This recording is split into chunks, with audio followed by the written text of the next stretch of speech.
Halo Sobat ATLM, kali ini kita akan melakukan pengecekan terhadap KTA secara online.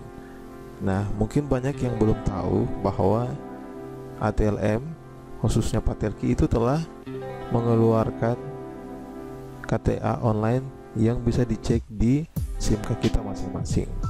Jadi KTA ini berfungsi untuk membackup kalau ada anggota yang kehilangan KTA yang dicetak hard copy-nya. Ya, jadi ini bisa membackup itu. Begitupun juga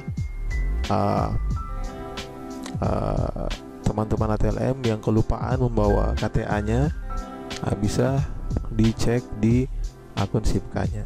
Nah, bagaimana caranya? Pertama-tama yang harus dilengkapi agar bisa terlihat KTA-nya di dalam SIM card adalah ini nih, ada beberapa syarat agar KTA online terlihat di SIM card Patelki. Yang pertama, ini sudah pasti bahwa harus sudah memiliki akun SIM card dengan status aktif. Kalau tidak aktif nanti susah untuk login. Ya, atau misalkan iurannya belum melunas, ya nanti tidak akan bisa login ke dalam. Itu namanya status kuning. Ya, jadi harus dihijaukan dulu dengan melunasi iuran. Nah, ini tinggal berkomunikasi dengan pengurus DPC-nya masing-masing. Nah, yang kedua, setelah memiliki akun SIM card, kita harus melakukan pengisian lengkap pada biodata di menu CV kurikulum vitae. Karena ini nanti yang akan terdeteksi oleh sistem KTA online itu. Jadi kalau ini tidak lengkap, nanti datanya juga tidak akan lengkap di KTA-nya. Dan yang paling penting adalah memasukkan foto. Kadang ini yang banyak masalah ketika ATLM melakukan input foto, banyak yang tidak terbaca, tidak nampak fotonya. Nah, makanya ini harus terus diupload dengan ukuran 100 KB sampai 250 KB lah fotonya. Nanti di-upload di menu CV juga. Itu di situ ada menu penampilan foto. Nanti kita akan lihat bagaimana tampilan foto itu. Ya, kita langsung saja bagaimana cara mengeceknya melalui Google. Nanti masuk ke web SIM card Patelki, diklik saja menu SIM card Patelki, lalu kita lakukan login dengan memasukkan user ID kita. Ya, setelah itu akan masuk seperti ini nih. Nah, menu KTA itu ada di sini, view KTA. Ya, tapi sebelum kita melakukan pengecekan, kita harus pastikan dulu nih CV-nya, kurikulum vitae-nya. Coba kita cek. Ya, identitas pribadi, pendidikan, tempat kerja kedua, ini semua harus sudah terisi. Yang paling penting itu adalah di identitas pribadi. Ya, ini salah satu contoh identitas pribadi milik saya. Ya, saya kasih contoh, misalkan ini fotonya tidak terupload ya, tidak terupload.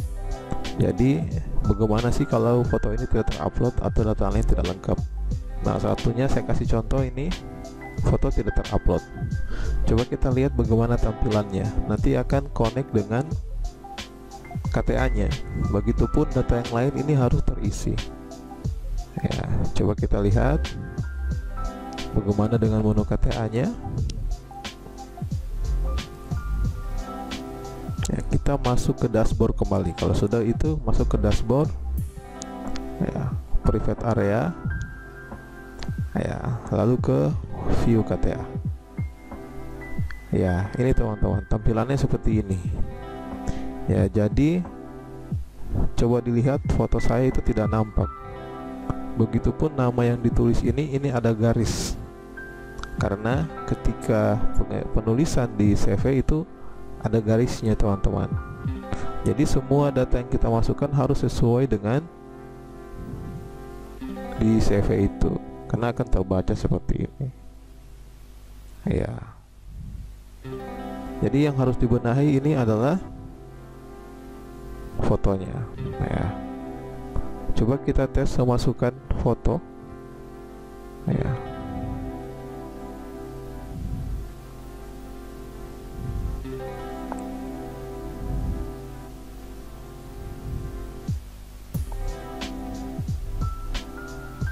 bagaimana sih tampilannya kalau fotonya sudah masuk. Setelah itu kita simpan.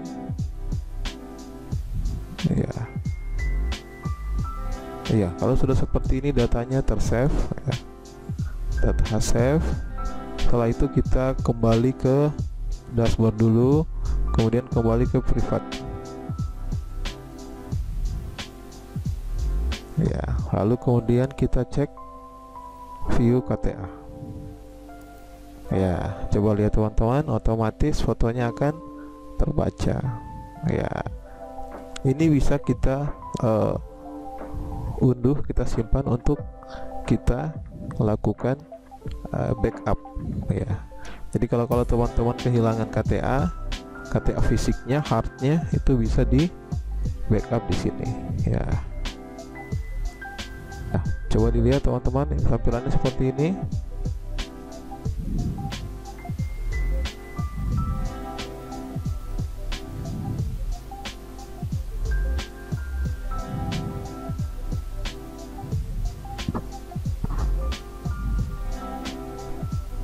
Ya, coba lihat teman-teman, setelah kita memasukkan foto, tampilannya akan otomatis, fotonya akan muncul. Berbeda tadi ketika fotonya belum muncul. Ya, nah teman-teman bisa menyimpan ini ya sebagai data pribadi. Kalau nanti ketika perjalanan atau kemana kartu kita hilang atau lupa, nanti tinggal masuk saja di SIMK, kemudian perlihatkan ke panitia yang menyelenggarakan kegiatan yang membutuhkan KTA. Ya, oke teman-teman, sekian tutorial kita, semoga bisa bermanfaat. Ya, saya akhiri. Assalamualaikum warahmatullahi wabarakatuh.